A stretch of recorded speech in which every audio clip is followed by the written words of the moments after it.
Friends, welcome to my channel learn with Kiru.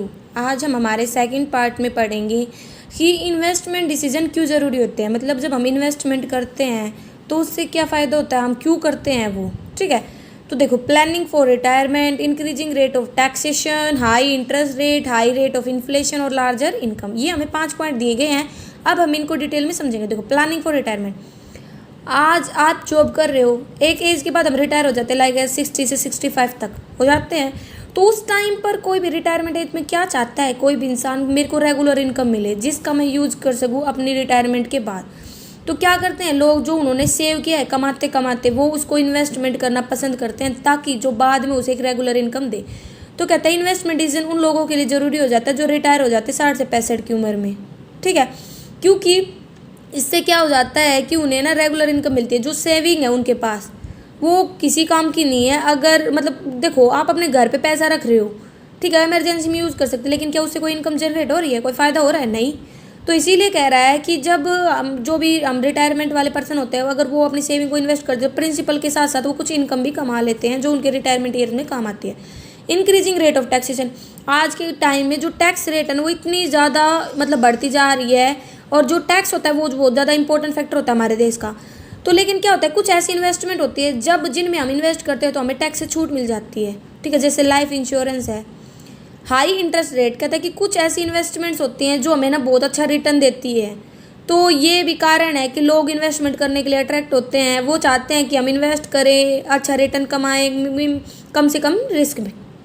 High rate of inflation, inflation मतलब महंगाई, जब हमारी जो भी कमोडिटी हैं उनके प्राइस कंटिन्यूसली बढ़ते जाते हैं। तो कहते हैं इन्फ्लेशन भी बहुत तेज़ी से बढ़ता जा रहा है। अगर हमें इसको फेस करना है तो भी हमारे पास पैसा होना चाहिए, और पैसा कब होगा, जब हम उसको इन्वेस्ट करेंगे, उससे हम रिटर्न वगैरह कमाएंगे। तो कहता है कि इन्वेस्टमेंट डिसीजन लेने से पहले आपको देख लेना चाहिए जो आपके पैसे की वैल्यू, उसमें क्या कमी है वगैरह आई है। ठीक है, तो उसे ना सर्च करना चाहिए सारी पॉसिबल सिचुएशंस को जो भी हो रही है। फिर बात आती है लार्जर इनकम।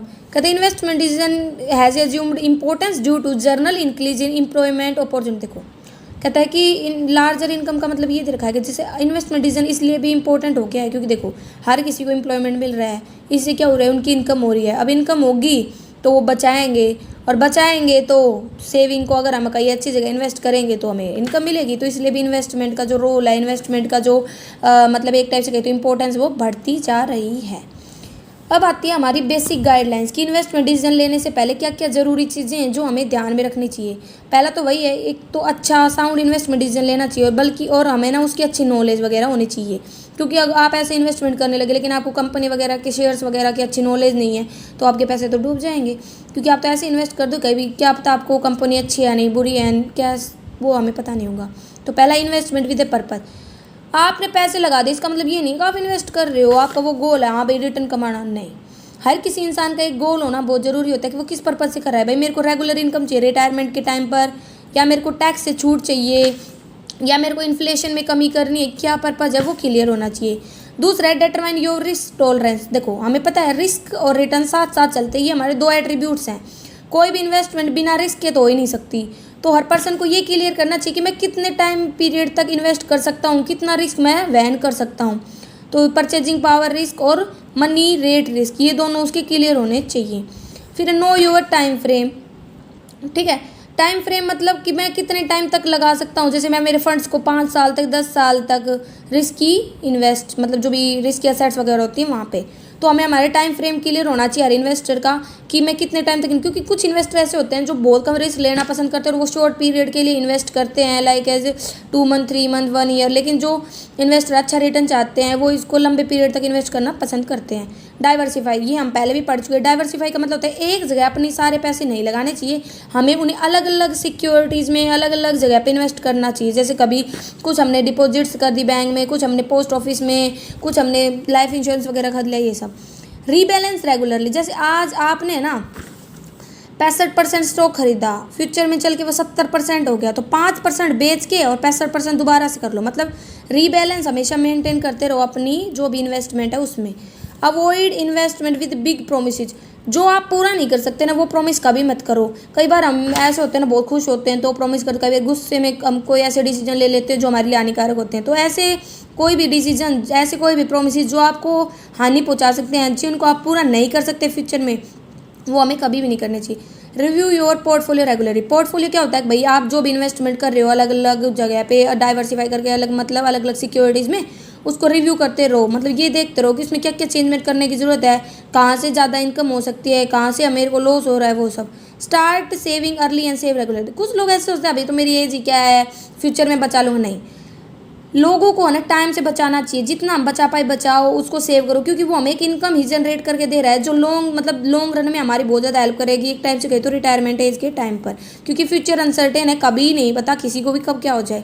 एक एडिक्वेट कैश रिजर्व और एक अप्रोप्रिएट इंश्योरेंस कवर भी मेंटेन करके चलना चाहिए, क्योंकि देखो ये नॉर्मल सी बात है कि हर कोई मतलब ये सोच के चलता है कि अगर मेरे पास पैसा नहीं होगा तो मेरा क्या होगा। तो नॉर्मल सी बात है, हमें पता है कि फ्यूचर अनसर्टेन है, इमरजेंसी ऑफ लाइफ में भी हमें क्या चाहिए, पैसे की ज़रूरत है। तो इसीलिए कहता है कैश रिजर्व मेंटेन करना बहुत ज़रूरी है। कुछ लोग बिलीव करते हैं कैश एक आइडल असेट्स है और हम इसको कहता है कि अगर कैश को रखेंगे तो हमें इन्वेस्टमेंट को भूलना पड़ेगा। नहीं, ऐसी इन्वेस्टमेंट करो, ऐसी एसेट्स में लगाओ जिनको आप ईजिली लिक्विड में कन्वर्ट कर सकते हो। जैसे बैंक में डिपॉजिट करवा दो, ज़रूरत हो तभी हम बैंक से निकाल सकते हैं और उसको यूज़ कर सकते हैं। तो मतलब कैश रिजर्व मेंटेन करो इस तरीके से कि जिससे आपको फ़ायदा भी हो, आपको रिटर्न भी मिले और आपकी जो भी अनसर्टेनिटीज़ वगैरह हैं वो भी कवर हो जाए।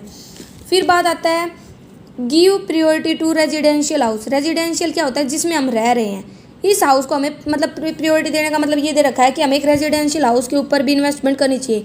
जो रेट ऑफ रिटर्न है कंसिस्टिंग ऑफ रेंटल इनकम। देखो अब आपका घर है, आप अगर उसको किसी को किराए पर दे दोगे तो भी तो आपको इनकम मिल रही है, ठीक है। रिस्क एक्सपोजर लिमिटेड होता है, ठीक है, नॉर्मल सी बात है।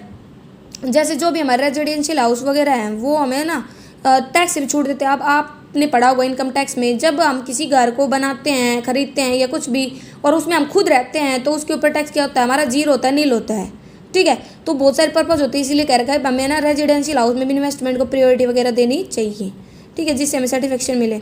Match your stock bond mix to your investment situation. कहता है हमने सब कुछ कर लिया, हमने हमारे रेजिडेंशियल हाउस को कवर कर लिया, हमने कैश रिजर्व इंश्योरेंस कवर वगैरह देख लिया। अब मेन इंपॉर्टेंट डिसीजन आता है स्टॉक बॉन्ड मिक्स, ठीक है। इसमें 3 चीज़ों पर ध्यान देंगे, 3 फैक्टर पर, इन्वेस्टमेंट का ओरिजिन, रिस्क कैपेसिटी और रिस्क टॉलरेंस। कि मतलब इसमें तो पीरियड आता है, ठीक है।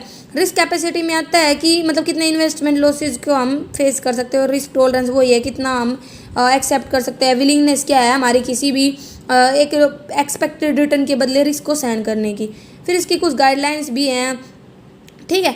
तो हमें फिर आता है इसका maximise your life time financial success, कि हमारी मतलब जो भी फाइनेंशियल सक्सेस वगैरह है उनको 5 स्टेज में बांटा गया है, earning, saving, investing, contributing, estate planning.